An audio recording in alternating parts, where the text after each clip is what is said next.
Where are Hitler and Mother Teresa if there is no heaven and no hell? We're in the same place. Why can't there be multiple gods that we can believe in?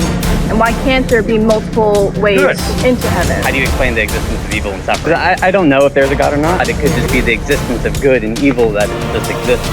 But given a tri-omni God who's all-powerful and all-caring, why evil and suffering exists doesn't make sense. If you were not baptized or had your original sin reversed, you would not be able to make it to heaven. Yeah, I totally disagree with that. I don't think there's any biblical basis for that. Do you believe that babies are born with an understanding of good versus evil, or do you believe that it was taught by human nature? I can believe in God because I know I can't see him factually, but I have a belief in him. Yes. But I don't know if I can believe in Jesus. Based on his claim, I'm going to die and rise from the dead. Ooh, that was a big mistake, Jesus. What's the mistake? You gave us a way to verify you or falsify you. If you don't rise from the dead, you, Jesus, are a liar. But if you did rise from the dead, you, Jesus, are the truth. They came ready to corner him, armed with sharp questions about morality, evil, and the very nature of God.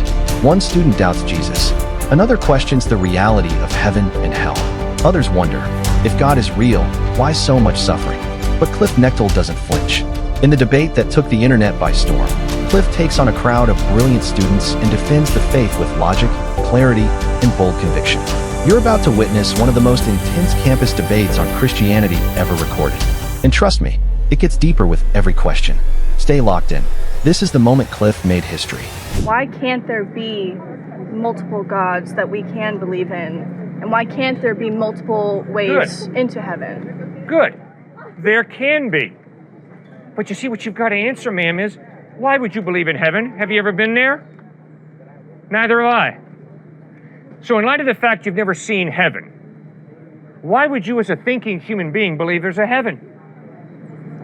I mean, why? Through the Christian faith, is there not the communication that if you do live by the faith, you are forgiven, you go to heaven? Yes, but ma'am, my being convinced that I'm going to heaven is based on one thing: the trustworthiness of Jesus Christ.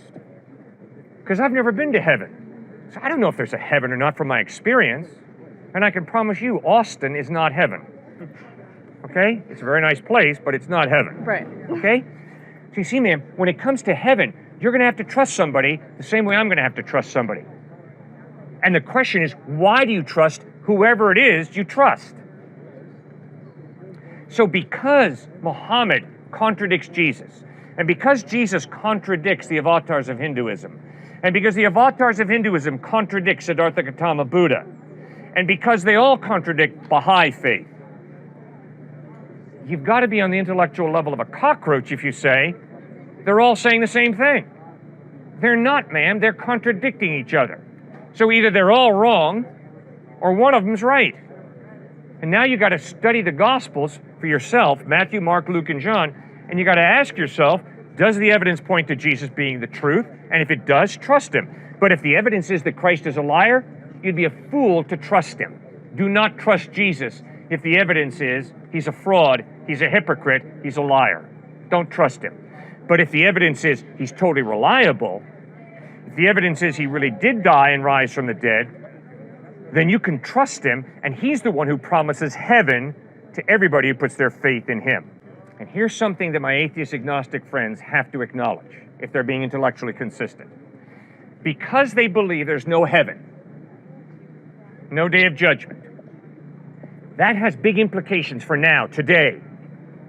And the implication is what you and I do with our lives is ultimately meaningless. Why? Where are Hitler and Mother Teresa if there is no heaven and no hell? Where are Hitler and Mother Teresa?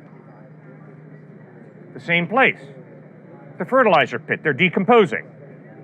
Which means, ultimately, it does not matter whether you are Adolf Hitler II or whether you're Mother Teresa II, because we're all going to the same place, the fertilizer pit. You see, Jesus says, no, there is eternity out there, and there's a heaven and a hell, and there's a day of judgment, which means the decisions that you make today are really significant. They really matter. And you are really valuable, because God wants you to live for eternity with him in heaven. And becoming fertilizer is not God's plan for you and desire for you. Does that make any sense? Yeah, of course. Thank you so much for raising that. Yes, sir. There's been a couple issues of things that you've been saying that I have questions with, but I'm just going to do a quick short one. One of my main questions that I always have is just that, given what you touted earlier, a tri-omni God, a omnibenevolent, omnipotent, omniscient, just all-powerful, all-knowing, all-caring, how do you explain the existence of evil and suffering? You bet. Very slowly, having to acknowledge I can't give you a complete answer. I do not know ultimately why God allowed evil, suffering, and death. But here's my first point. If you're an atheist or if you're an agnostic, what is your solution to the problem of evil and death? My solution to the evil problem? The solution. What is your solution to the problem of evil and death? If you're an atheist, if you're an agnostic. I mean, the solution for everybody is just to be as good as possible. I mean, everybody should aim for being good. True, according to their own definition of good, right? Becoming, own definition good, whether it's objective good from God or objective good from another source. Well, remember, the atheist or agnostic says either there is no God or I don't know whether there's a God. Yeah. So good is not defined by God if you're an atheist. Yeah. If you're an atheist, good is defined by your culture or by the power elite or by yourself or by majority opinion. It could be just defined as good, good just exists. Whether God or not. How can good just exist? Good could possibly, because I don't know if there's a God or not. Mm-hmm. But I mean, if there is such a thing as a God that is out of time, like that is eternal, why can't other concepts like good just be out of time and eternal, just a thing that exists like God? Okay. Sir, good is an intangible value. You cannot see good. You can't see God either. Exactly. You cannot measure good, right? You can't measure God. It could exist eternally, just like it could just be God. It could just be God. It could not be just God. It could just be the existence of good and evil that just exists in the world. But given a tri-omni God who's all-powerful and all-caring, why evil and suffering exists doesn't make sense to me. Okay, good. You hang with me and we'll go. If he's as powerful and caring as he says. In order to understand goodness, there has to be a mind. This tree has no understanding of good. This cement has no understanding of good. See, good can't just exist. Because goodness requires definition. And it's an intangible value that you can't measure. You can't grab goodness. Which means you got to have a mind involved in defining what is good. If we're going by that definition, then what is defining God? Okay, what created God? We'll get to that. All the arguments you could give for God could also go for good, just as a general concept. It could just exist eternally out of time, unmeasurable. No, sir. That's not fair. If God exists, God doesn't depend on anybody. If goodness as an intangible value exists, it depends on a mind to define it. God would also be an intangible. Obviously, that's right. It could, like, coming from a different viewpoint, outside of trying to see where, the reasoning for things, you could say that it could be what we define as God, societally, could just be the existence of just that good, in the same context of eternal and timeless and all that. Like, if there is no God, goodness is not eternal, because goodness demands a mind to define it. Which means, then in giving that same argument, then what mind defines God? There would be something above him if something has to make him or define him. No, God can be an eternal being without beginning, without end. I don't think you see my point, because goodness could be the same thing. You're not listening, sir. You're giving goodness a different definition. No, sir, you're not listening to me, and I don't appreciate it. I've told you flat out, and I think you're smart enough to get this point. Goodness demands some mind to define it. The tree, the cement, has no ability to understand goodness. You've got to have a mind. Do you see that, or do you disagree with me? I think we're coming to different definitions of good, because then, there's still, outside of that though, given your definition of good, still, why does evil or suffering Forget exist? my definition of good. Your Why- definition of good. I'm just saying, given yours, why does evil and suffering exist? All right, all right, You're fine. evading that We'll part of move the on to that, question. okay? But sir, I got a real problem with your thinking, all right? I don't think you're being honest with yourself. That's not fair. You know very well that I've cornered you totally, intellectually. You know very well that you cannot have goodness without some type of mind to create and define it. It's impossible. This does not define goodness. That does not define goodness. And that camera does not define goodness. And your glasses do not define goodness. Neither does your shirt, your pants, or your sneakers.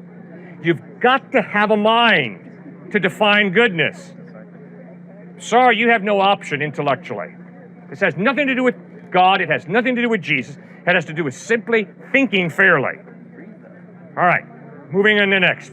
Didn't answer Okay, my but question. your point is, okay, but if this good God exists, why is there evil and suffering? It's real simple, sir. If an all-powerful God chooses to partially limit his power by giving you a free will, by giving me a free will, then if I go up to her, slap her in the face, and say, God made me do it, what am I? A liar, a total liar. God gave me a hand for a purpose, to respect this woman, to love this woman. But because I have a free will, I don't have to respect her, I don't have to love her, I can steal her backpack, I can smack her around, I can abuse her. And if anybody says, God made me do it, they are a liar, flat out. So, why does evil exist? Evil exists because God limited his power, he's all powerful, but he limited his power by choosing to give her a free will, me a free will, all of us a free will. Does that make any sense? It kind of answers it for humanity, but suffering also exists just in the animals.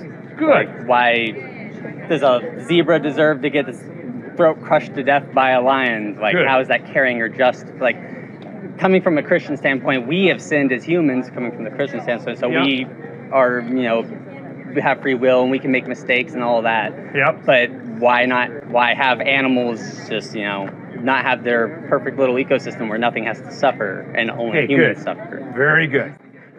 Now we're thinking, all right? So, Genesis chapters 1 and 2. God creates a good world. God created this and God saw that it was good. God created that and God saw that it was good. God created this and God sees that it's good. So when God created, he did a good job. No evil.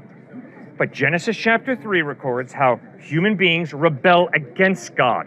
And one of the consequences of human beings telling God, get lost, get out of here, is God honors our free will, takes a step back from planet Earth, and nature unravels. And so you're absolutely correct, sir. Animals suffer. I have suffered. We all will suffer. Not because God is sicking us, but because God created a world with free will, people with free will. We chose him to tell him to get out. When he gets out, chaos fills the gap. Genetic breakdown, death occur. Because humans decided to reject God, God punished the animals. One of the It consequences... seems uncaring and unjust, No. given a triune God. No, it's an issue of consequences. Who put Texas State together? Did they do it last summer? Well, the consequence should go to the humans that did it. You don't punish someone else for somebody else's misdoing. That would be a nice way for things to happen. But unfortunately, because I have free will, if you're a husband and I smack you around, it might affect how you treat your wife when you go home tonight. It might affect how you treat your kids when you go home tonight. You see, for me to think that, well, I've got free will and it's just me and it's just you, and there are no consequences to the way I exercise my free will, that's a lie. Total lie. Well, how I would interact with animals is one thing, but how animals should interact with each other. Why does suffering exists between animals, not from humans to animals, but between animals, suffering exists. Why are they being punished for suffering between themselves? They're not if being they punished. didn't do anything wrong. You're correct. You're absolutely correct. They didn't do anything wrong. The same way, little babies that I have to bury didn't do anything wrong. But they're born into an unfair world where birth defects occur, and so babies die. Not because they've done something wrong. They have not done anything wrong. But they are born into an unfair, unjust, messed up world. Thanks for raising those issues. Yes, ma'am. They're also born with original sin, though. Which Okay, what does that mean? Which, My good Catholic friend, what does that mean?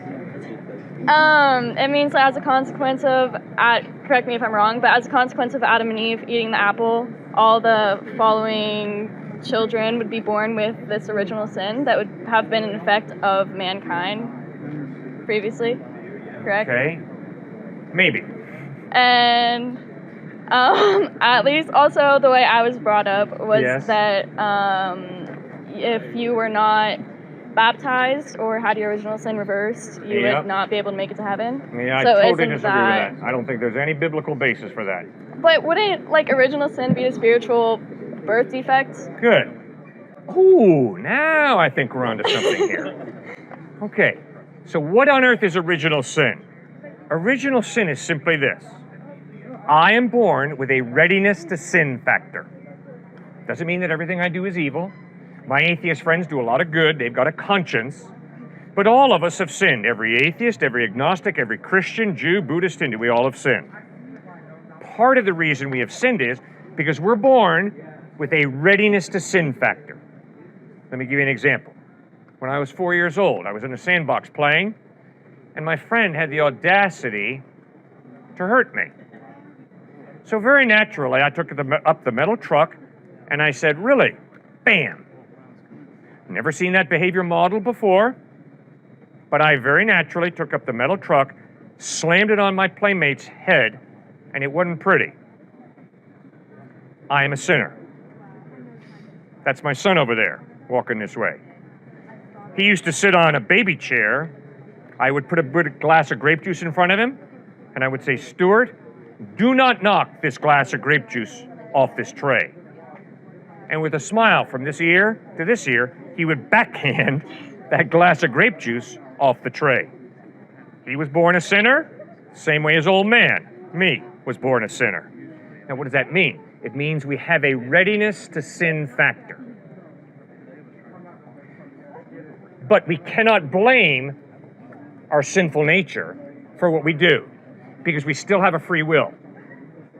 So if I slap her, and you say, "Wait a second, Cliff, what'd you just do to her? Why'd you do it?" And I say, "Because of my sinful nature." That's a cop-out, because I still have a will.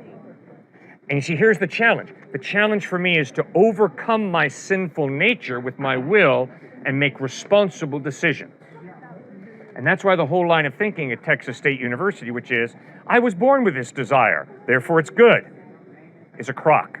Well, can I ask you then, do you believe that babies are born with an understanding of good versus evil, or do you believe that it was taught by human nature? Good, very good question. I'll answer this, and then Stuart, you answer it.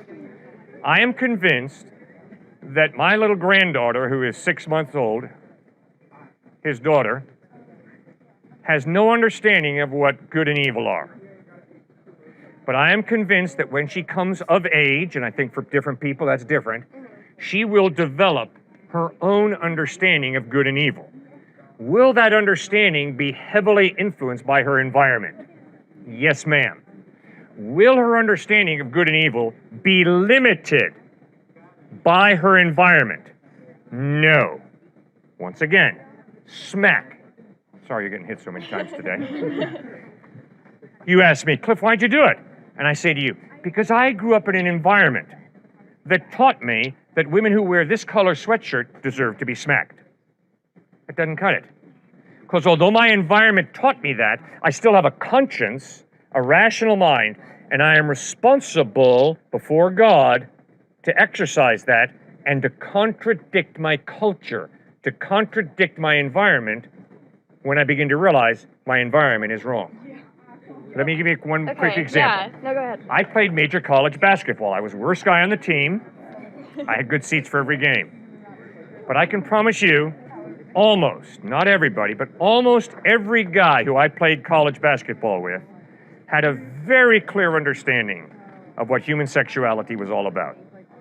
It was all about getting as many good-looking women into bed with them as they could. And so I had to exercise my conscience and my rational thinking. I had to ask, is that why God gave me my sexuality? to have sex with as many good-looking women as I can.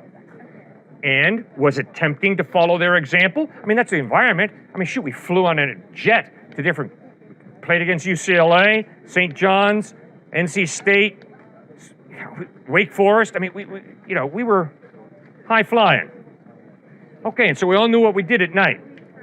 All right? So I had to make a decision. Is that the right way to live? Is that the right way to treat women? Is that the right way to express my sexuality? Or has God created my sexuality for a different reason? So I had to contradict my culture. And guess what? I've learned to respect people who contradict their culture and don't support racism. I work with some skinheads. And those skinheads grew up in a culture that said white superiority is clear. But there's some skinheads who said, no, it's wrong, and I'm not going to follow my culture. So that's how I think through that issue. All right, Stuart, what do you think? Well, yeah, I would just add to that, because we've talked so much about kind of the moral ethic side of things, it's important again to remember that the Christian faith is not about just be a good person, somehow you'll get into heaven. Just be a good person. You know, I'm a good person, so I'm in. No, to your question, many babies are born into, whether it's a crack baby or whether it's a baby born into a very religious home or a Christian, an Amish baby, let's just say. They're typically born into homes that are very tender, loving, as long as they don't leave, right, and they get excommunicated. Tender, loving, they get taught ethics. See, when you become a Christian, cynical, pharisaical, judgmental Christians will say, oh, well, you should be, say, 9 out of 10 on the ethic standard rung, in terms of you should be a great person. But no, Christ doesn't understand that the baby born into an Amish family versus the baby born into a crackpot family, this baby, when they come to know God from a very young age, they're going to be higher ethically in terms of how they live than this one who is, say, probably ethically living a pretty messed up life, at least at first, and yet they both have eternal life because they've accepted Christ. It's not like somehow this one is going to be higher in heaven, Right. like there's levels, than this one. But then why give original sin to something that doesn't even have a working conscience yet? I'm glad I heard you say give original sin one more time, because I heard you say that earlier. Right. Because God doesn't give original sin. See, I debated an atheist on YouTube not too long ago. He's a comedian. And that's what he kept pushing me on. Out of the book of Isaiah, briefly talks about how God creates evil. But if you look at the interpretation, what it means is God judges different people groups when they have done tremendous evil. So just like that passage with original sin, God doesn't give us original sin. He gives us free will, just like with Satan, to decide whether to worship him, to love him, to have a loving relationship with him, or to just go our own way, to live for ourselves, to live any old way we want. And then that, based off of Genesis 3 and what happened in the garden with Adam and Eve, what they decided that God, we're going to flip you off, we could care less about you, then they lived their own kind of way and original sin started. But to your point, absolutely, we're born into a messed up world, so we do have a readiness to sin factor, I believe you said that, from the earliest of ages. But babies will also be in heaven, because when David's baby dies, his wife was Bathsheba, he says, I will go to you, you will not come to me. So babies will be in heaven, based off of the question earlier on suffering. Does that make any sense? Yes. Thank you so much for raising that. Yes, sir. So I believe in God, and I turned Christian, and I know it's only because I'm American, and obviously the main religion in America is Christian. Yeah. So that's why I lean towards Christian. But I have a question. So Not a good reason to lean towards Christian, okay? I appreciate your maybe not. honesty and your ability to analyze yourself. Yeah. Please do not believe in Jesus Christ because you grew up in America. Not a good reason. No. I believe in God, Good, and I didn't before. right? But I'm still stuck on this whole Jesus thing. Yes. Because if he's sinless, like, Yes. is there a possibility that there will be another person born that's sinless? Or is Jesus the only one? Well, Jesus is the only one that I know of so far who's been born sinless. Mm-hmm. And I think it's highly unlikely that someone will be born sinless. I guess my main question is I can believe in God because Yep. I know I can't see him factually, but I have a belief in him. Yes. But I don't know if I can believe in Jesus because he was on earth. Yes. And not everybody was there to prove whether he was sinless or not. Like, he wasn't surrounded by Good people point. 24/7 saying... Good point. Very good point. So Yeah. maybe Jesus did sin at some point. But I have to follow the evidence. And the evidence is the Apostle John lived closely with Christ for 3 years. And in 1 John, John writes, "In him is no sin." So you're right, John didn't live with Jesus intimately for 33 years. Just for 3 years. Yeah. But I can promise you, if a dude lives with Jesus for 3 years and can honestly say, "I've never seen the guy sin," that's pretty impressive. Then in John chapter 8, Jesus looked into the faces of his enemies and asked them, "Which one of you can prove me guilty of sin?" And his enemies were silent. Whoa! I can promise you my enemies can point out many times that I have sinned. Stuart? Tacitus, Pliny the Younger, Josephus, many of these external sources, he was talking about internal sources with the Gospels, talk about not so much Jesus. Jesus was talked about in a way where he was a magician, Josephus talked about, how he was nasty. But then other sources contradicted him, saying that he just hated Christianity. That's why he was saying that about Jesus. So I would look more so at his followers to talk about the sinlessness, because they were known for a few different things. One, against infanticide. They were pulling babies off of garbage heaps. Two, egalitarianism. They treated everybody equally. Three, they were made up mainly of slaves who were coming into the church. Fourthly, they were non-retaliatory. They were known in a very weird kind of way to actually not get revenge on other people groups, which was huge during that day. So I'd look at Christians as the evidence for Christ. Okay, now I like you a lot. So, You're being honest, so keep going. yeah, so maybe this is just like the belief part, but I have a hard time believing that part. Like, I can believe in God because I know I can never see it. We can never see God. Well, we can never see him, like, visually. Is that why you believe in God? Because you can't see him? No. I mean, I couldn't Good. get too deep into it, but it would take a long time. But I'm saying, like, just reading the book and believing that there was a human that did that, I have a hard time believing that. Like, a really hard time. Okay, but I'm pleading with you. You've got a good mind, sir. You articulate and think well. Now remember, you can't believe in God simply because you believe in God. You believe in God because there's evidence. A lot of it's common sense. Well, my evidence is that there is an objective truth. Good. And that from that there is a good. All right.